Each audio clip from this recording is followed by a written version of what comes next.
ผัวเฮาก็เอาเมียแล้วผู้เจ้าหาได้เอาเมียแล้วเนาะเจ้าบ่มีพอผู้นี้เอาให้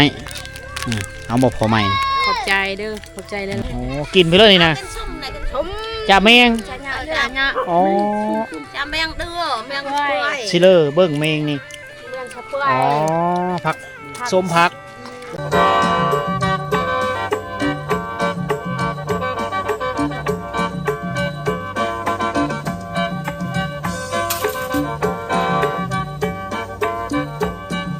สบายดีย่ำแรกเด้อทุกคนเด้อ สบายดีย่ำค่ำๆมืดๆเวลาตอนนี้ก็5 โมงทุกคนเลย5 โมงครึ่งนะตอนนี้เขาได้เดินทางมาฮอดบ้านสกีเมืองเซโปนแขวงสวรรณเขตบ้านสกีนี่ก็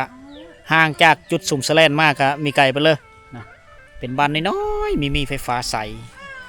แต่มีสัญญาณอินเทอร์เน็ตอยู่นี่เพียบ 4G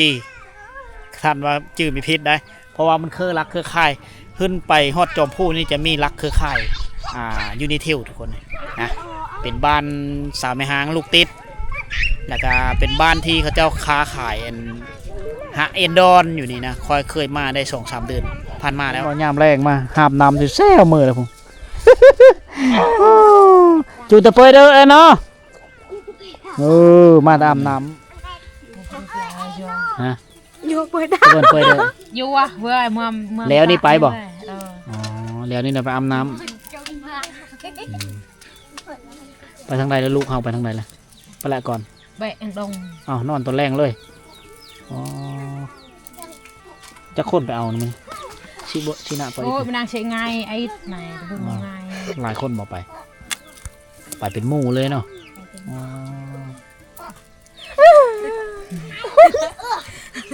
เดี๋ยวจะงอเลยตัวสาวไปชังเกาะนั่นนะ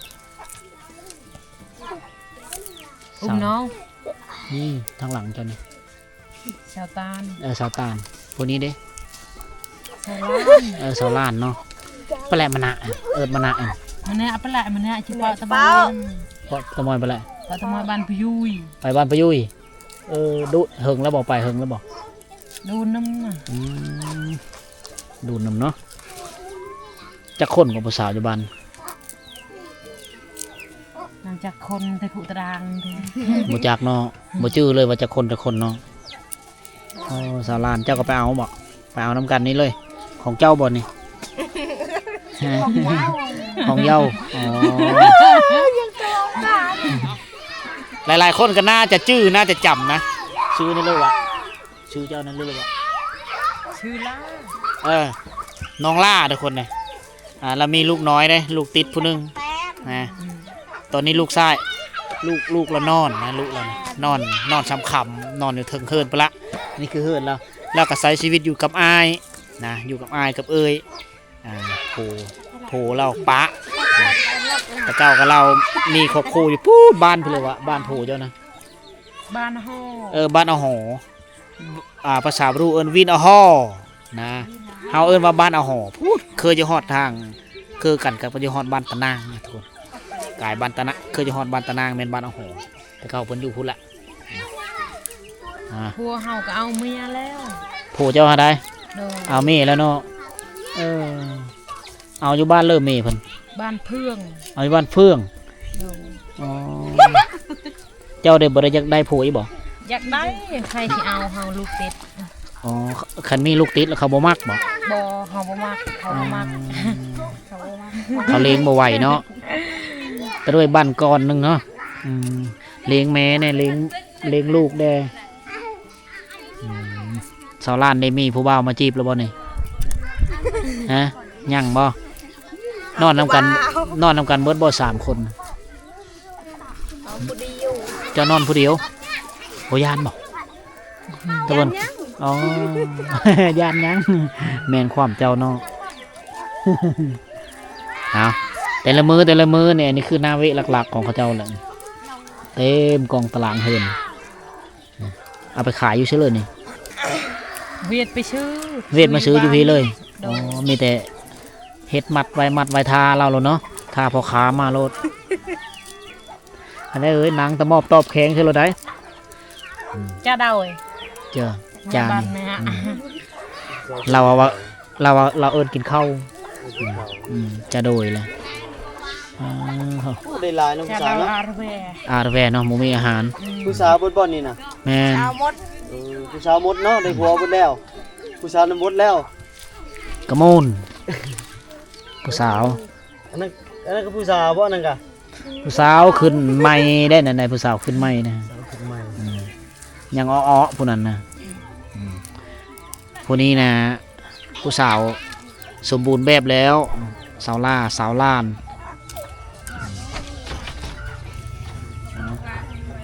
หลายๆคนมันเป็นบ้านแคบทางเนาะเส้นทางสะดวกสบายได้มาบ้านเพิ่นเนี่ยพูดแลนขึ้นภูตะยูโลเท่าไรเขาซื้ออยู่พี่ โลชาวพันเงินเวียด 3,000 ดง เงินเวียด นั่นแหละเงินดงอะไรวะ เงินกีบเขาบ่เอาเนาะพอขาเวทมาซื้อเนาะเขาไม่ได้ใช้เงินกีบเพราะว่าพอขามันตะเวียดนามมาซื้อเป็นเงินดงโอ้เจ้าใช้เงินดงอยู่นี่เนาะบ่ใช้เงินเวทเนาะ เงินลาวเคยใช้เงินเวียดเคยใช้ ผู้บ่าวเด้ผู้บ่าวเวทก็มาบ่ฮะผู้บ่าวเวทก็มาอยู่บ่ ตะเบาอื่น บ่มีเนาะ จะว่าผู้บ่าวเวทก็มาลมนำบ่ทั้งเงินทั้งเวททั้งเงินเวทผู้บ่าวเวทเลยใช่ดอกโอ้ถึกใจเพิ่นโหยอ้อยไอ้เพิ่นนี่ เข้าใจได้น้องสาวเวียดนะจุพี่เนาะ โอ้ สิเจ้าฮู้เลยภาษา เจ้า เวียด สุเจ้าก็เว้าได้บ่ภาษาเวทเว้าได้หน่อยหนึงเนาะ ตะดัง ตะดัง ตารางเลยบ่ฮู้เลย เขาเว้าแองเอลเอมนี่เว้าได้ไหน แองเอลเอมนี่ได้แองเนื้อแอมแองเอลเอมนี่ เอากระดังอยู่ กระดังเนาะ อ๋อเอาเว้าได้แต่ภาษาอ้ายเว้าได้อยู่เนาะค่อยมักเจ้านี่เว้าได้ภาษาสุนเจ้า ก็เอาเบิ้นเมื่อย อ๋อคือเบิ่นเมื่อยอ๋อ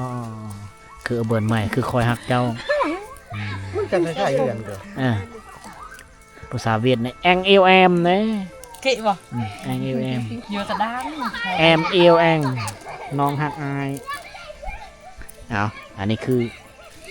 ชีวิตประจำวันของบรรดาผู้สาวอยู่ในชนบทยามมื้อแรงมาในเกมได้ผูกเสื้อกระเตาะเอากระบูสบู่เอาสิ้นเสื้อกระเตาะละเกมนะอยู่ทั้งเลิกบอลเจ้าอาบน้ำอยู่เทิงบ่เอาเจ้าน้อยนี่ไปอาบน้ำเบิดละ3 คนนี่เนาะ โด เจ้าก็ไปบ่ ไป อ๋ออาจไปอาบน้ำก็ได้เนาะเข้าเป่าแล้ว เข้าเป่าแล้วเอาหลังจากสิ้นการหักเข็มนี่เนี่ยแต่ว่ามีมดเนาะอันนี้เนาะน่าจะคำก่อนแมันบ่คำแล้วคือพักผ่อนเลยอ๋อ บ่หมดก็ไปอาบ อ๋อไผเอาลูกให้อยู่เถึง เอื้อยให้ เอ้ยเจ้าเอ้ยไผบอก โดย อ๋อมีเอ้ยไผเป็นผู้เอาลูกซอยบัดพอมันบ่ได้มาเคอเลยบ่ บ่ โอ้ใจดำเนาะพอนี่ก็เนาะได้เมียใหม่แล้วบ่มาเคอมาคอยเลยลูกนี่เนาะ เอาเมียใหม่แล้วบ่ เอาแม่ไม้เลย หาพอให้มันไหม้เด้อล่ะเด้อ แบบบ่ได้มาหาเลยบ่ บ่ เจ้าก็หาพอให้มันไหม้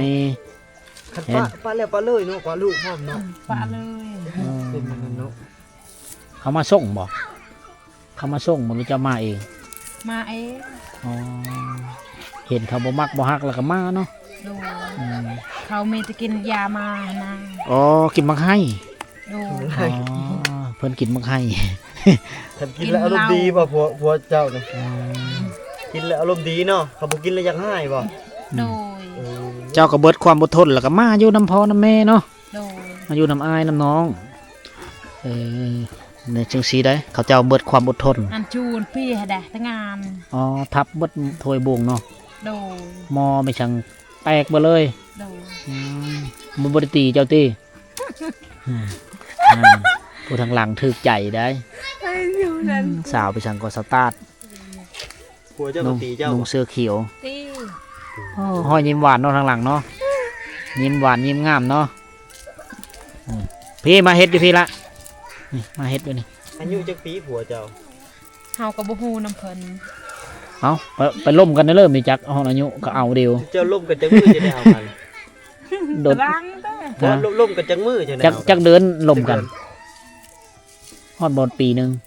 บ่ฮอด บ่ฮอดโอ้ใจฮอนเนาะ เห็นปุ๊บเอาปั๊บเลยบ่ โดย ฮันเด้ อ๋อก็เลยไม่ทันรู้จักนี่ใส่ใจคอกันเนาะ ฮอดบ่3 มื้อที่เจ้าล่มกัน กว่าแล้ว เป็น ฮอด10 มื้อ จิบมือ โอ้คือใช้ระยะเวลาสั้นเลยเนาะ10 มื้อแต่งงานเลยแม่นบ่ โดย อ๋อ อ๋อโธ่ไวกระทันหันปานนั้นเนาะเจ้าได้สิจักมื้อผู้บ่าวจะมาหาจักมื้อ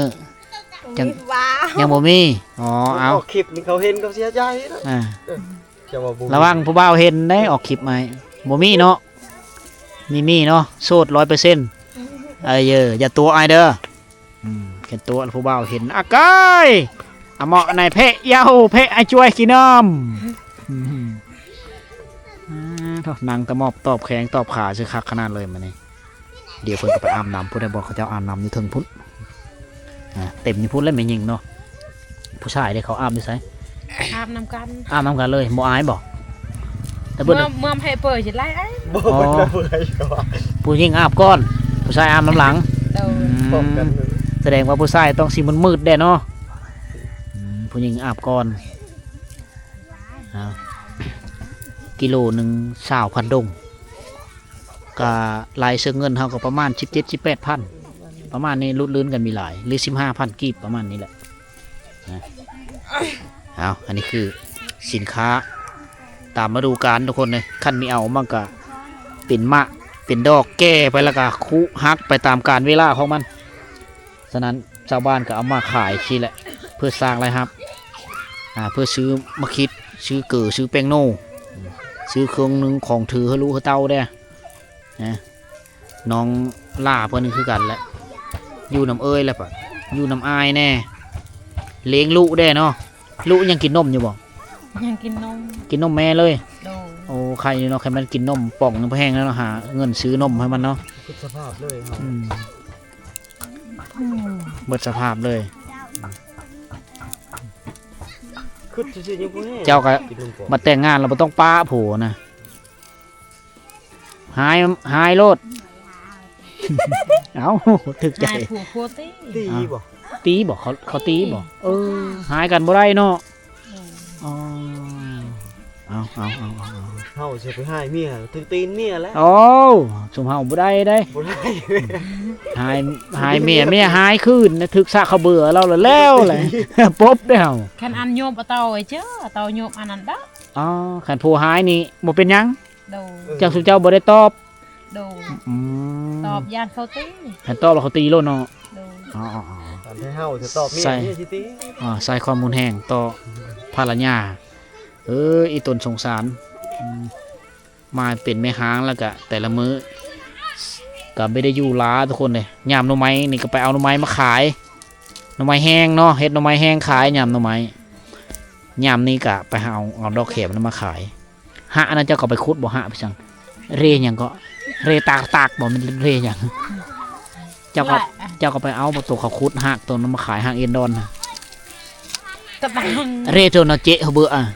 เรียกเฮียกาชิกาค่ะ กาสกาโอ้เจ้าก็ไปเอาบ่ ไปเอา อ๋อคุดนี่เลิกกันเนาะ เลิก โอ้ใส่แห้งพอแห้งนะหักเอ็นดอน ช้ำนี่เลิก แต่กระต้นมันน้อยๆมันบ่ โดย ลำต้นน้อยๆหักมันเลิกเลยเพลงเพลงโค เมืองปีเบิร์นกี้ตะบนเจ้าจุชัย พูดเราตามตะฟังมันบ่ โดย คุดแล้วก็เอาเสื้อกระเป๋าแล้วก็ออกมาอีกกิโลเท่าไหร่ก่อนตัวนั้นโลละพัน โล3,000 กิโลหนึ่ง3,000 กีบตัวนั้น นี่ยังว่าบ้านเฮานะ หางเอียนดอน ตัวเหลืองๆเหรอ สาวลาโบเหลืองเด้ขาวๆแต่มันขมรสชาติมันขมได้หลายเงินเติบนี่เดี๋ยวมื้ออื่น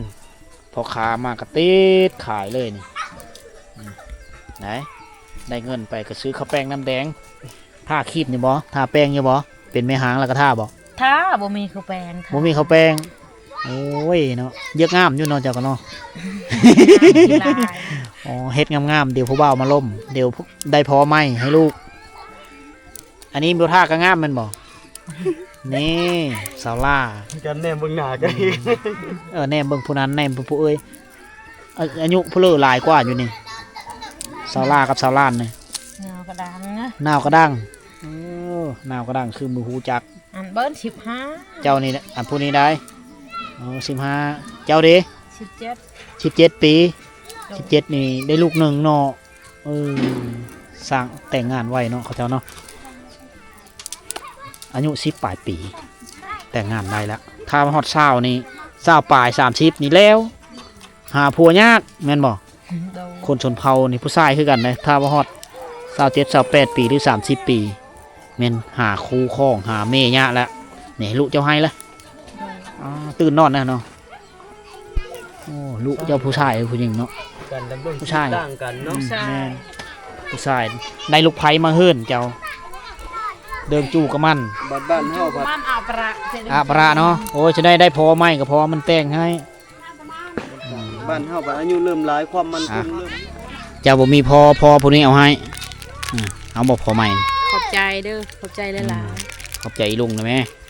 ยังบ่ฮู้ดอกซำนี่โอ้กินไปเลยนี่นะ Cái sum này cái ๆชม จ่าแมง chả nhợ chả nhợ อ๋อ chả men đưa men quay ซิเลอร์เบิ่งแมงนี่ men sập อ๋อ quay ผักส้มผักส้มผักกาด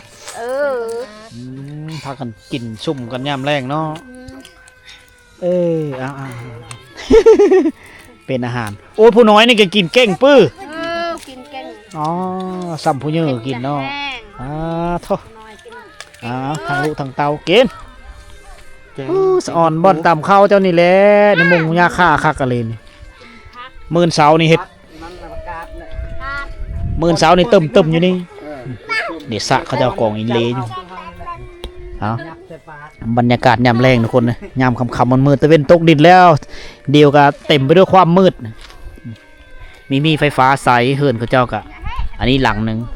ตัวนี้น่าจะเป็นเฮิรนพ่อเฮิรนแม่แหละเฮิรนลูกชายกับลูกพายอยู่นี่กลางคืนมาบางคนก็ไต่ดอกโซลาร์เซลล์บางคนก็ไต่หม้อไฟ